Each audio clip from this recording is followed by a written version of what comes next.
Bonjour à toutes et à tous et bienvenue dans votre magazine quotidien Smart Éducation, un magazine, vous le savez, dédié à la formation, aux nouveaux métiers, aux nouvelles pédagogies. Le rendez-vous qui donne un futur à la jeune génération. Focus aujourd'hui sur la formation professionnelle. La crise du Covid a bousculé nos modes de travail. Les attentes des Français ont changé et entre formation privée, publique, certifiée, elle ressemble parfois à un grand bazar dans lequel il est difficile de s'y retrouver. Et pourtant, elle permet cette formation professionnelle de se former tout au long de son parcours, de développer ses compétences, d'accéder à l'emploi et même d'engager une reconversion. Comment les Français regardent la formation professionnelle et surtout comment mieux faire le tri? Réponse avec notre invité Patrice Guézou, directeur général de Centre Info. Bonjour. Bonjour Eva. Bienvenue sur le plateau de Smart Éducation. Centre Info qui présente la 3e édition de son baromètre de la formation et de l'emploi. On va revenir avec vous sur les détails de cette étude. Première question, juste Patrice Guézou, Centre Info, c'est ce qu'on lit, c'est un peu la boîte à outils des professionnels de la formation. Voilà, comment vous décririez votre activité ? Tout à fait, c'est une boîte à outils, c'est un outil au service des professionnels, donc on est plutôt dans une logique B2B en l'occurrence, plutôt que B2C, et donc qui a vocation à faire en sorte que tous ceux qui œuvrent dans le champ de la formation professionnelle soient parfaitement informés, notamment de la législation en matière de formation professionnelle. Vous avez osé le terme bazar, je n'irai pas jusque-là, mais effectivement c'est un environnement complexe et donc qui nécessite que les professionnels eux-mêmes se forment, s'informent et bénéficient de tous les éléments qui leur permettent de mieux comprendre les dispositifs qui sont déployés régulièrement à l'occasion notamment de lois sur la formation professionnelle. Voilà. C'est ça la vocation de Centre Info. Une mission d'information. Hein. D'information auprès des professionnels. Auprès des professionnels. Patrice Guézou, je le disais, la crise a bouleversé nos modes de travail, elle a réinterrogé notre vision du bien-être au travail. On a beaucoup parlé de quête de sens notamment. Quel impact elle a eu cette crise sanitaire sur le recours justement à la formation professionnelle? Les Français se sont précipités sur la formation. Non, je dirais pas ça. Je dirais dans un premier temps, on peut considérer que les Français, et c'est assez surprenant au regard du baromètre, donc 3e édition que nous avons mise en œuvre, c'est que les Français continuent à être positifs et optimistes par rapport à leur avenir et notamment à leur avenir professionnel.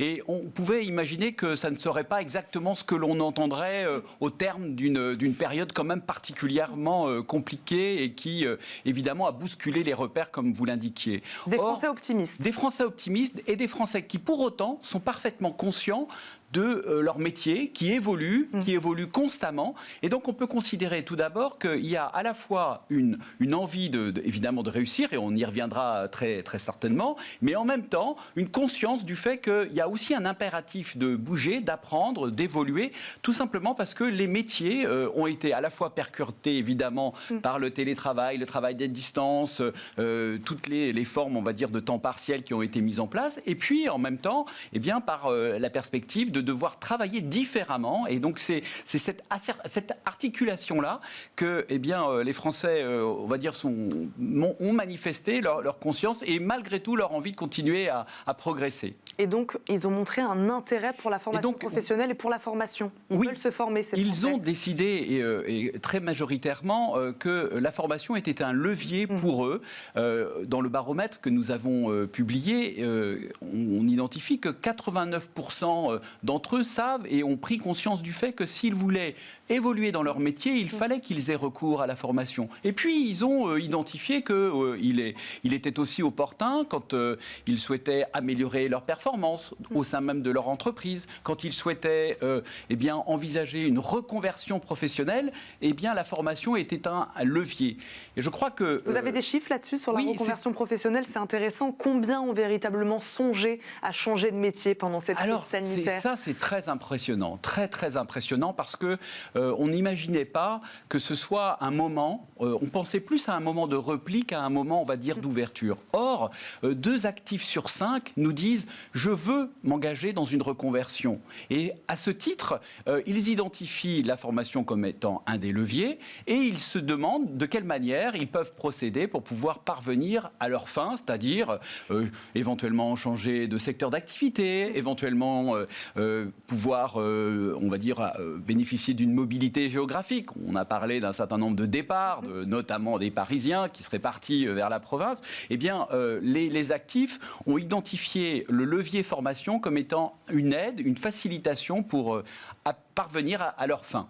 Une aide, Patrice Guézou. Quelles connaissances ont-ils donc un avis plutôt positif, en tout cas un levier pour eux, la formation professionnelle, ça, donc on l'a compris. Mais quelles connaissances ont-ils vraiment des dispositifs d'aide, justement, d'aide à la formation?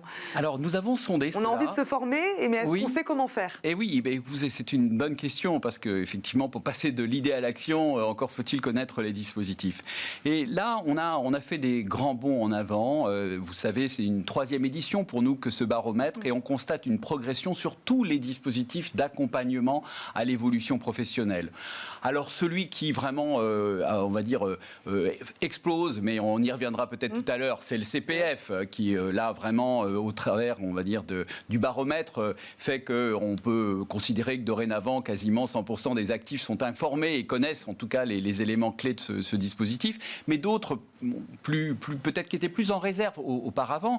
Je pense par exemple au bilan de compétences, je pense à l'apprentissage, je pense à la validation des acquis de l'expérience. Eh bien, ces dispositifs-là, aujourd'hui, sont mieux connus des actifs et par là même, donc, sont susceptibles d'être utilisés, mobilisés à des fins, soit d'évolution, soit d'insertion sur le marché du travail, soit, on va dire, de progression dans l'entreprise ou dans l'activité qui est la leur. Mais je parlais tout à l'heure de grand bazar. Pour quelles raisons, selon vous, Patrice Guézou, reste-t-il quand même difficile pour certains Français, en fait, aujourd'hui, de s'y retrouver dans l'offre de formation existante? Vous allez nous dire peut-être après que le CPF a ou non simplifié, peut-être ça, mais en tout cas, ça reste encore difficile pour certains Français. Comment on l'explique, ça? Oui, vous avez raison, c'est difficile, mais je pense qu'il faut aussi sortir de l'idée que ceci serait simplement une relation entre une offre et une demande.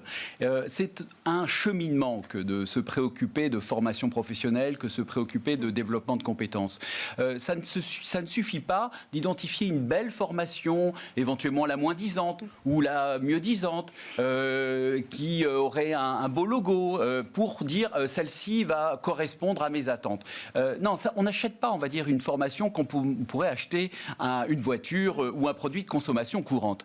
C'est un cheminement. Donc déjà, ça complexifie un tant soit peu. Deuxièmement, c'est une offre très riche, très nourrie. Pour quelle raison? Tout simplement parce qu'il y a, d'une certaine manière, autant de configurations d'entreprise, autant de configurations territoriales, autant de configurations personnelles qui a suscité ou génère des offres d'accompagnement. Par là même, eh bien, on dit qu'il y a environ 55 000 organismes de formation en France. Évidemment, s'orienter dans ce maquis est une chose difficile. Et donc, les Français nous disent, dans le baromètre, eh bien, à 50%, c'est un mieux par rapport à notre édition antérieure, on a besoin d'être mieux informés, on a besoin d'être mieux accompagnés pour pouvoir identifier la formation qui me correspond, parce que je vis sur un territoire bien particulier, je ne suis pas, on va dire, n'importe où, je suis quelque part, j'ai une caractéristique qui est ma trajectoire de vie, mon parcours scolaire, j'ai des envies, des projets, et donc c'est face à tout cela que les offres, en l'occurrence, doivent pouvoir répondre. Et donc, évidemment, ça nécessite bien de pouvoir réfléchir de manière concertée avec la personne, de quelle façon elle est susceptible de pouvoir progresser, évoluer et choisir l'offre de formation qui est la mieux adaptée à son besoin. Mieux adaptée, donc mieux ciblée, ce serait peut-être aussi la solution. Patrice Guézou, le CPF, donc, est-ce qu'il a simplifié l'accès à la formation professionnelle? Si oui, de quelle manière? Alors, donc, comme vous l'aviez vu, 92% de nos sondés disent connaître, et 47% nous disent en plus on connaît les droits qui, on va dire, sont contenus dans notre CPF. On a reçu beaucoup de coups de fil. Alors, on a reçu beaucoup de coups de fil, Tout le monde a reçu beaucoup les uns les autres, des SMS frauduleux la plupart du temps, puisque nous laissons entendre qu'on allait perdre nos droits on va dire, à horizon rapide, alors que c'était complètement, on va dire, fallacieux. Mais enfin bon, c'est ainsi.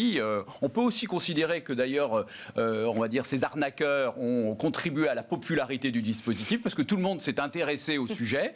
Et bien aujourd'hui, les actifs, pour un certain nombre de besoins, Pas tous les besoins. Il ne faut pas imaginer que le CPF, c'est la boîte à miracles qui va permettre de répondre à toutes les situations professionnelles. D'ailleurs, le législateur a, on va dire, créé, ou en tout cas repris, ce qu'on a appelé le CPF de transition, qui permet d'accompagner des parcours plus substantiels encore que le CPF traditionnel. Mais on a trouvé là un moyen de faire en sorte que les actifs s'intéressent à la formation, qu'ils aient identifié les droits et notamment les moyens, en l'occurrence économiques, qui étaient à leur disposition et qui puissent les activer eux-mêmes sans intermédiation. Et ça, c'est une révolution pour nous autres, on va dire, qui avions l'habitude de dispositifs beaucoup plus intermédiaires en France. Donc, il y a eu une facilitation pour répondre à certains types de besoins. Vous le verrez, on va dire, dans les offres qui ont été proposées. On ne couvre pas, évidemment, tous les besoins de qualification des actifs français. Tous les besoins de qualification ne sont pas recouverts et toutes les formations ne sont pas accessibles. Ça, c'est important de le préciser. Tout à fait. Tous les organismes de formation ne sont pas certifiés, CPF non plus, Patrice Guézou. Tout à fait, oui, c'est très important puisque cela est régi par un certain nombre de règles qui pourraient se complexifier encore dans les prochains temps puisque un certain nombre de propositions formulées par les candidats à l'élection présidentielle et par les partenaires sociaux laissent entendre qu'on pourrait limiter un certain nombre de droits d'accès au CPF.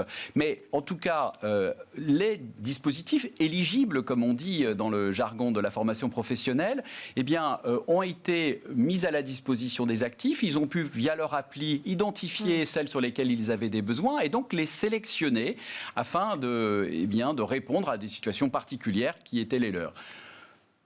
Patrice Guézou, il nous reste 1 minute 30. Je voudrais savoir quelles sont aujourd'hui les formations les plus demandées. Voilà. En 2022, vers quoi on va? On a beaucoup parlé de transformation digitale des entreprises. Est-ce que ça se ressent dans la formation professionnelle? On va vers des formations sur le numérique. Voilà, j'aimerais savoir un peu quelles sont les grandes tendances et on terminera là-dessus. Les grandes tendances de la formation professionnelle pour cette année 2022. Oui, vous avez raison. L'accompagnement des transitions est forcément un des éléments clés de l'évolution de l'offre et de la demande de la part des différents actifs et des entreprises. Il faut différencier le marché de cette offre, on va dire, stricto sensu CPF. Le triptyque de tête pour le CPF, c'est le permis de conduire, les langues et l'informatique. Donc vous voyez quelque chose d'assez simple finalement et assez traditionnel, moderato, on va dire, le permis de conduire. Mais pour le coup, d'une manière plus générale, les organismes s'organisent précisément pour faire en sorte de répondre aux enjeux de l'économie française. Et ceux-ci, on les connaît, c'est les transitions numériques, démographiques, écologiques. On va terminer là-dessus. Merci beaucoup, Patrice Guézou, de nous avoir accompagnés, nous avoir aidés à faire un peu le tri dans ce bazar. Non, vous ne diriez pas bazar. Vous avez dit maquis tout à l'heure. Oui, maquis pour l'offre et puis une certaine complexité, il faut le reconnaître. Une petite complexité. Mais Centre Info est là pour aider à cela. Eh bien, tout à fait. Vous nous avez aidés d'ailleurs à faire ça aussi aujourd'hui. Patrice Guézou, je le rappelle, directeur général de Centre Info. Merci beaucoup d'avoir été avec nous. Merci à vous de nous avoir suivis. On se retrouve très vite pour une nouvelle émission de Smart Éducation. À très vite.